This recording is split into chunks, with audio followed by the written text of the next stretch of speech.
కి సంబంధించిన విషయం నేను చెప్తానండి. ఈవిడెవరో నాకు తెలియదు. ఈవిడతో పాటు ఉన్నటువంటి ఆ కేసులో సంబంధించిన 5 మంది ఆడవాళ్ళు మా కాలేజ్‌కి రావడం జరిగింది ఒకరోజు. Women's international girl child programme కోసమని నన్ను కలవడం జరిగింది. ఆ గర్ల్ చైల్డ్ ప్రోగ్రామ్‌లో ఆ టీచర్లు ఎవరో అందులో ఉన్నటువంటి 5గురు వ్యక్తుల్లో ఒక ఆవిడ మా టీచర్ అండి. నేను చదివే టైంలో శ్రీ చైతన్య స్కూల్‌లో. ఆ టీచర్ తెలుసన్న ఒక ఉద్దేశంతో ఆడపిల్లల దగ్గరికి నేను పంపానే తప్ప మేము ఎవరిని పడితే వాళ్ళని అలో చెయ్యము. ఆ పంపిన క్రమంలో ఆవిడ మాకు బొకే ఇచ్చి మాతో ఫోటో తీసుకోవడం జరిగింది. ఆ ఫోటోని ఏం చేసేది ఆవిడ ఫేస్బుక్ లో పెట్టుకోవడం జరిగింది. ఆ ఫేస్బుక్ లో పెట్టుకొని ఆ ఇష్యూ ఏదైతే ఆవిడ పర్సనల్ ఏదైతే ఇష్యూ నడుస్తుందో హాట్ టాపిక్ గా అందులో వచ్చినటువంటి క్రమంలో ఈ ఫోటో బయటికి వచ్చిందండి. దాన్ని తీసుకొని కేవలం అమ్మాయిలకి ఉచిత విద్య అని అనౌన్స్ చేసిన వెంటనే లాస్ట్ ఇయర్ కూడా మేము ఫ్రీ ఎడ్యుకేషన్ అబ్బాయిలకి అమ్మాయిలకి అని ఇచ్చాం. ఈ సంవత్సరం కేవలం అమ్మాయిలకి ఫ్రీ ఎడ్యుకేషన్ అని చెప్పిన వెంటనే ఆ నెక్స్ట్ మూమెంట్ 2 days గ్యాప్ లోనే రంగమ్మతో చేతులు కలిపిన మనీషా నాయర్, రంగమ్మ లాంటి తీరుతోనే అమ్మాయిల వీడియోలు రికార్డ్ చేసుకొని అమ్మాయిల్ని ట్రాప్ చేసి తల్లిదండ్రులని బెదిరిస్తున్న మనీషా నాయర్ కేవలం అది రాసి దాని వెనక ఉన్నటువంటి కొన్ని కాలేజ్ యాజమాన్యాలు అయితే ఏముంది, దాని వెనకలు ఉన్న లాయర్లు అయితే ఏముంది, దాని వెనకలు ఉన్న కొన్ని యూనియన్ ఒక్క యూనియన్ లీడర్ ఎస్సీ ఎస్టీ వాళ్ళైతే ఏముంది, వీళ్ళు ముగ్గురు కలిసి చేస్తున్నటువంటి దాడికి సంబంధించిన ప్రతి ఒక్క ఎవిడెన్స్ కావాలంటే నేను ఇస్తానండి మీకు. అవన్నీ విని మీరు దానికి ఒక నిర్ణయం తీసుకోండి. లాయర్ ఎవరైతే ఈ కేసు వెనకలు ఉన్నారో ఆయన ఒక ఎస్సీ ఎస్టీనే, ఒక యూనియన్ లీడర్ ఒక వ్యక్తి ఎవరైతే ఉన్నారో అతను ఎస్సీ ఎస్టీనే, ఇప్పుడు ఎవరైతే లక్ష్మీనారాయణ గారిని నేను ఇది చేశానని అన్నారో ఆయన ఒక ఎస్సీ ఎస్టీనే.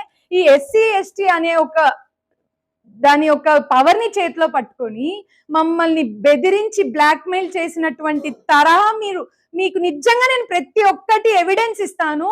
నేను ఎవిడెన్స్ లేకోకుండా జస్ట్ అందరూ ఇంతకు ముందు లాస్ట్ 2 days నుంచి ఒక వైపే చూసేసి కాలు పట్టించుకుంది అని అన్నారే తప్ప రెండో వైపు మాది వినలేదు. ఇఫ్ ఇన్ కేస్ మేము నిజంగానే కాలు పట్టించుకునేకి వాళ్ళ ఇంటికి వెళ్ళి కొట్లాడి రౌడీలని తీసుకొని వెళ్ళి నేను దౌర్జన్యం చేశాను అన్నారు కదా, చుట్టుపక్కల వాళ్ళు గాని ఒక 100కి డైల్ చేయలేకపోయారా? ఒక్కరు మేము అంత దౌర్జన్యం చేసినప్పుడు ఒక్కరైనా 100కి డైల్ చేయొచ్చు కదా, వాళ్ళు చెయ్యలేదే. మరి కొట్టాము అని అంటున్నారు. కొట్టిన తర్వాత వెంటనే ఎవరైనా ఏం చేస్తారండి? వాళ్ళ తప్పు లేదన్నప్పుడు పోలీస్ స్టేషన్కి వెళ్ళి కంప్లైంట్ ఇవ్వాలి కదా, మరి ఇయ్యలేదే. ఇవ్వకపోగా ఆ రోజు సాయంత్రం ఏదైతే ఉందో ఆ రోజు సాయంత్రం ప్రెస్ క్లబ్ కి నేను వస్తాను అని చెప్పి గ్రూపుల్లో మెసేజ్ వచ్చిందండి మీ అందరికి. అంతవరకు సైలెంట్ గా ఉన్నప్పుడు వెంటనే నేను ఎప్పుడైతే ప్రెస్ క్లబ్ కి వస్తాను అని చెప్పిన వెంటనే ఈ వీడియోని బయటికి రిలీజ్ చేసేసి ఏదైతే నిజం నేను చెప్పాలి బయటికి అని అనుకున్న దాన్ని చెప్పనీకోకుండా, ఆ ఎవిడెన్స్లు చూపించుకోకుండా మేము పడిన బాధ, వాళ్ళు మమ్మల్ని పెట్టినటువంటి బ్లాక్ మెయిలింగ్స్ ఏవైతే ఉన్నాయో అవి మేము బయట పెట్టకూడదని ఒక రీజన్ తో దళిత సంఘాలని, మీడియా వాళ్ళందరి యూనియన్స్ ఎవరైతే ఉన్నారో వాళ్ళిద్దరిని ఒక సాఫ్ట్ కార్నర్ అండ్ ఒక కీ లాగా వాడుకొని ఆ వీడియోని నేను ప్రెస్ మీట్ క్లబ్కి వచ్చే లోపు రిలీజ్ చేశారు. ఒకవేళ ఇఫ్ ఇన్ కేస్ అందులో నేను తప్పే చేసుంటే ప్రెస్ క్లబ్కి వచ్చి నిలబడే అంత అవసరం నాకు ఏముంటుందండి? ఒకవేళ నేను తప్పు చేసింటే అక్కడ నిలబడితే అప్పుడైనా మీరు ఇదే కదా చేస్తారు, ఆ రోజైనా. ఒకవేళ నేను తప్పు చేయలేదు కాబట్టే కదండి నేను వచ్చి అక్కడ నించున్నాను. ఆడ కూడా నేను మీ అందరి మీద ఎవరి మీద ఏమీ మాట్లాడలేదు. నాది వినండి అని మాత్రమే అడిగానే తప్ప అక్కడ ఉన్న ఎస్సీ ఎస్టీ సంఘాలైతే ఏముంది, యూనియన్ మిత్రులైతే ఏముంది, అందరూ కలిసి బాయ్కాట్ అని అందరు నా మీద దాడి చేశారు. దాడి చేసిన దానికి మేము బయటికి వచ్చేసాం. వచ్చిన వెంటనే మేము ఇంకా అక్కడున్న పోలీస్ వాళ్ళు వెక్కి వెళ్ళిపోండి అని అంటే మేము కారు ఎక్కి వెళ్ళాలనుకున్నాం. ఇంకా కారు ఎక్కి వెళ్ళేటప్పుడు కూడా అందరూ చుట్టుముట్టి కారు మీద దాడి చేశారే. ఇంకా నేను కారులో నుంచి పోకోకుంటే అక్కడే ఉంటే ఏమవుతుందండి? దాని కూడా కారు మీడియా మిత్రుల మీద అందరి మీద దౌర్జన్యంగా ఎవరో వాళ్ళ వెనుకలు రాజకీయ నాయకులని అందరినీ చూసుకొని కారు ఎక్కించి రౌడీ లాగా వెళ్ళిపోయింది, మమ్మల్ని అందరిని చంపడానికి వచ్చింది అని ఏదేదో రాశారు. ఈ రోజు నేను మిమ్మల్ని ఒకటే అడుగుతున్నా, అదే ప్రెస్ క్లబ్కి మేము వచ్చినప్పుడు మా రెండో వాయిస్ మీరు వినుంటే, మా బాధను కూడా మీరు వినుంటే, మా దగ్గర ఉన్నవి కూడా మీరు వినుంటే, ఈ 2 రోజుల నుంచి ఒక అమ్మాయి పట్టించుకుందని 5 ఏండ్లుగా 30 ఏండ్లండి నాకు, 30 ఏండ్లుగా నేను కాపాడుకొని వచ్చినటువంటి నా మర్యాదని 2 నిమిషాల రోడ్డుకి ఈడ్చేశారండి మొత్తం. ఇప్పుడు నేను మీకు ఇంకా టైం ఉంది అని అంటే మీకు ఇప్పుడు 2 రికార్డింగ్లే వినిపిస్తాను. అలాంటి రికార్డింగ్లు 100 ఉన్నాయి. నేను ఆయనను బతిమలాడుకేండేటివి ఇలాంటివి చెయ్యొద్దని అన్నా, మీకు దయచేసి ముక్కుతున్నా, మేము రెప్యుటేషన్తో ఉండేవాళ్ళమని ఎన్నిసార్లు ఆయనను బ్రతిమలాడినామో మీరు చూడండి. ఇంకా ఎంతని బ్రతిమలాడినా కూడా ఆయన ఒకటే తీరు, నాకు డబ్బులు ఇవ్వండి, మీరు ఏమన్నా చేసుకోండి, నాకు కావాల్సిందే అని అన్నాడు. ఆ రికార్డింగ్ లో కూడా మీకు వినిపిస్తా. ఇదే మీడియా మిత్రులు మీ అందరి గురించి కూడా ఆయన ఏం మాట్లాడాడో కూడా మీరు వినాలని నేను కోరుకుంటున్నాను. మీరు ఓకే అంటే నేను వినిపిస్తాను. అయినా సోదరులారు ఇంకొక విషయం నేను చెప్తున్నాను.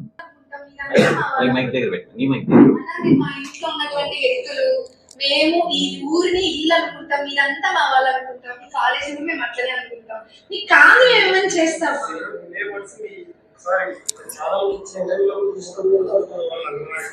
అంత చేసిన ఏం మన చెప్పండి, ఏం చేద్దాం.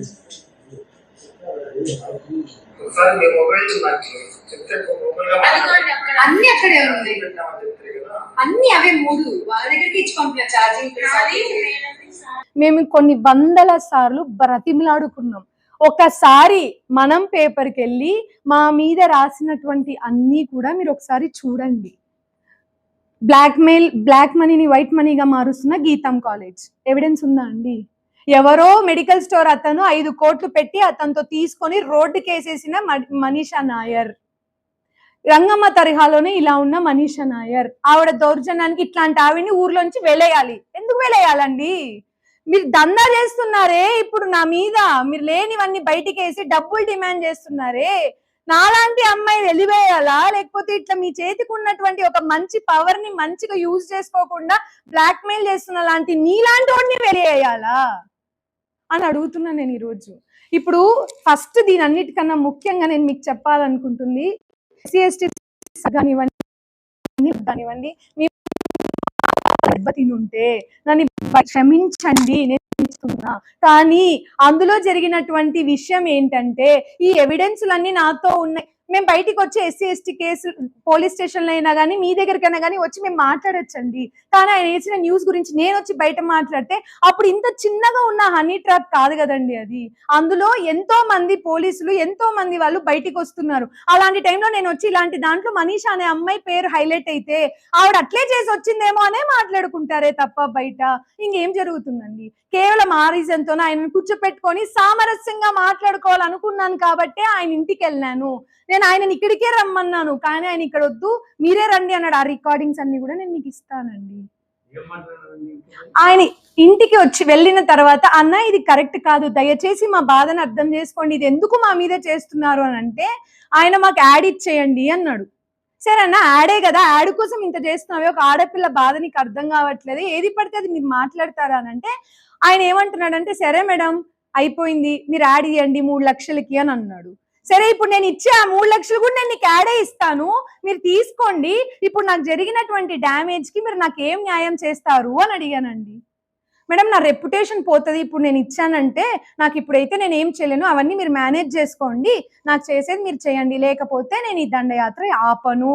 ఎవిడెంటెడ్ voice from the Lakshminarayana, I'm telling to you అండి. ఆ మాట చెప్పిన తరువాత ఆయన నేను అడిగి, కాదన్నా ఇన్ని చెప్పావు, ఈ రోజు నా దగ్గర నువ్వు చేసిన ఇన్నేళ్ల నుంచి ఉన్న ఎవిడెన్స్లన్నీ ఆయన ఇంట్లో ఆయనకే వినిపించడం జరిగింది. మేము ఎప్పుడైతే అది వినిపించామో వెంటనే ఆయన కాలు పట్టుకొని నన్ను క్షమించండి, నేను చెయ్యలేదు, రవి గారు చెప్పింటేనే నేను చేశానని అన్నాడే తప్ప కాలు పట్టుకొని నన్ను కొట్టకండి, నా తప్పైపోయింది నేను చెయ్యనని అనలేదండి. అక్కడ కాలు పట్టుకున్నాడు అనే దగ్గరే మీరు ఆలోచిస్తున్నారు. ఏ తప్పు లేనివాడు కాలు పట్టుకోవాల్సిన అవసరం ఏముంటుంది? నేను అడుగుతున్నా. నేను ఇప్పుడు ఆడ తప్పులు ఉన్నాయి, ఆయన మా మీద చేసిన ఎవిడెన్స్లు మా దగ్గర ఉన్నాయి కాబట్టి అవి బయటికి వస్తాయి అని చెప్పి ఇప్పుడు మేమెట్లా సామరస్యానికి పోయి కూర్చొని మాట్లాడాలనుకున్నామో అదే దాన్ని ఆయన మమ్మల్ని మాతో కూడా కాలు పట్టుకొని క్షమాపణ చెప్పారు.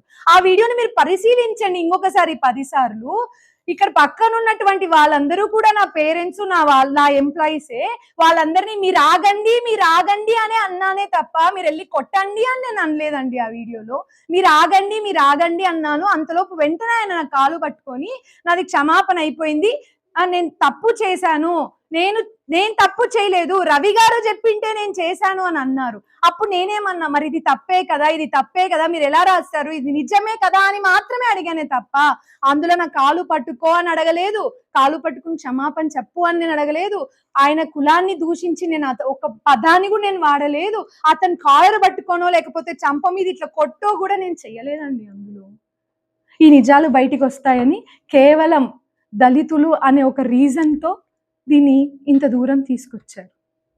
ఇప్పుడు నేను మిమ్మల్ని అడుగుతున్నా, అక్కడ ఉన్నటువంటి సంఘాలు అయితే ఏముంది, వాళ్ళ తల్లిదండ్రులు, పిల్లలు అని అందరూ మీరు అంటున్నారు, వాళ్ళకందరికీ మేము క్షమాపణ చెప్తాము వచ్చి కావాలన్నా కూడా. మేము ఒకవేళ తప్పు చేశామని మీకు నిజంగా ఇప్పుడు కూడా అనిపిస్తే, మరి మాకు జరిగిన ఈ అన్యాయానికి మీ మీడియా మిత్రులు కానీ ఇదే ఎస్సీ ఎస్టీ సంఘాలు అయితేనేముంది, మీరందరూ నాకేం న్యాయం చేస్తారో అని అడుగుతున్నా. ఇప్పుడు అది చేసిన దానికి నేను క్షమాపణ చెప్పడానికి నేను రెడీగా ఉన్నా, మరి ఒక పెన్ ఉంది కదా అని ఎటువంటి ఎవిడెన్సెస్ లేకుండా నా మీద ఇంత పెద్ద నింద కట్టి, మైనర్ పిల్లలు, కాలేజీ, ఇంతమంది ఎంప్లాయీలు, ఇక్కడ పనిచేసేటువంటి అందరూ ఆడపిల్లల మీద నింద కట్టారే, దీనికి మీరందరూ కలిసి నాకేం న్యాయం చేస్తారు అని అడుగుతున్నాను. ఇది ఎప్పుడైతే బయటికి వచ్చిందో అప్పటి నుంచి చావు తప్ప ఇంకేం కనిపించట్లేదండి మాకు. అదే ప్రెస్ క్లబ్కి వచ్చిన రోజు మీరందరూ నా వాయిస్ ఇన్నుంటే ఈరోజు 2 వైపులా విని ఒక్క న్యాయానికి వచ్చేవాళ్ళు. మేము చేసిన తప్పుకు మీరు శిక్ష వేయండి, వాళ్ళు చేసిన తప్పుకు మీరు శిక్ష వేయాలని మేము కోరుకుంటున్నామండి. దీన్ని మేము కోరుకుంటున్నాం. అదేవిధంగా దళిత సంఘాల వారికి కూడా మా కితంకాలు తరపున ధన్యవాదాలు. ఈరోజు జరిగిన పరిణామాలు వినడానికి మా దాకా వచ్చిన మిత్రులందరికీ నా యొక్క నమస్కారాలు. ఈ జరిగిన సంఘటనలు చాలా బాధ పెట్టాయి మాకి. మా వాయిస్ వినడానికి ఎవరూ రాలేదు. ఈరోజు మీరంతా మా వాయిస్ వినడానికి వచ్చారు, చాలా సంతోషంగా ఉంది నాకు. ఒక ఆడపిల్ల తండ్రిగా ఈరోజు మీ ముందు ఏడుస్తున్నా నేను. ఒక ఆడపిల్లగా పుట్టడం నేరమా? ఒక ఆడపిల్లగా పుట్టడం నేరమా? ఆడపిల్ల తండ్రిగా పుట్టడం కూడా నేరమా అని అడుగుతున్నా. ఏం రాశారు సార్ మీరు? అంటే మీకు పేపరు పెన్ను ఉందని మీ చేతిలో ఏం పెడితే అది మీరు రాస్తారా సార్? మీరు చెప్పండి సార్, చెప్పండి. ఒక ఆడపిల్లని కూడా లేకుండా పెళ్లి కావాల్సిన పిల్ల, తల్లి లేని పిల్ల, ఇటువంటి రాతలు రాస్తారా మీరు? మీ దగ్గర ఏం ఆధారాలు ఉన్నాయి చెప్పడానికి? మీరు ఆధారాలు ఉంటే చూపించండి. మీరు ఏం చేశారు సార్? రంగమ్మ తరాలో నా బిడ్డ ఉంది అని చెప్పి రాశారు సార్ మీరు. రాశారా? అలా ఎట్లా రాస్తారు సార్ మీరు? అలా ఎట్లా రాస్తారు మీరు?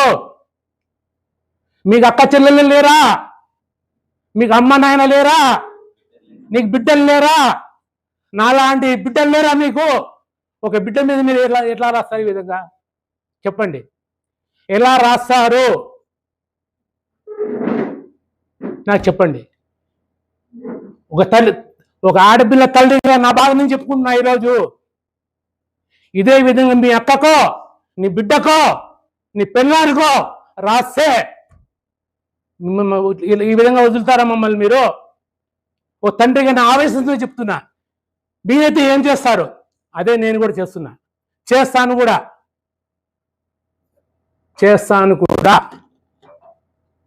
లీగల్గా ఎక్కడి దాకా పోవాలో నా బిడ్డ కోసం నేను పోతాను.